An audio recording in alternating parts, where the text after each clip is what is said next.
आणि हा फोटो कोणाचा आहे? आपण या फोटोचा जयंती कशाला करायलो? या फोटोच्या मधल्या माणसाविषयी मी थोडक्यात तुम्हाला माहिती देतो. या फोटोच्या मधल्या माणसाचं नाव आहे वसंतराव नाईक. या फोटोच्या वसंतराव नाईक हे महाराष्ट्राचे मुख्यमंत्री होते. यांनी महाराष्ट्राचे चौथे मुख्यमंत्री होते. यांनी मुख्यमंत्री म्हणून आपल्या महाराष्ट्रामध्ये दीर्घकाळ काम केले. त्यांनी 12 वर्ष आपल्या मुख्यमंत्रीचा पद स्वीकारला आणि त्यांचे असे उच्च विचार होते की जर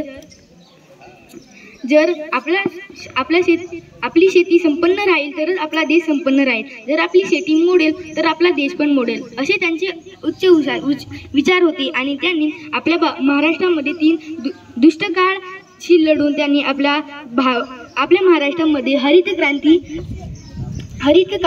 क्रांती आणली आणि पाणी अडवा पाणी जिरवा याला प्रोत्साहन दिले. धन्यवाद.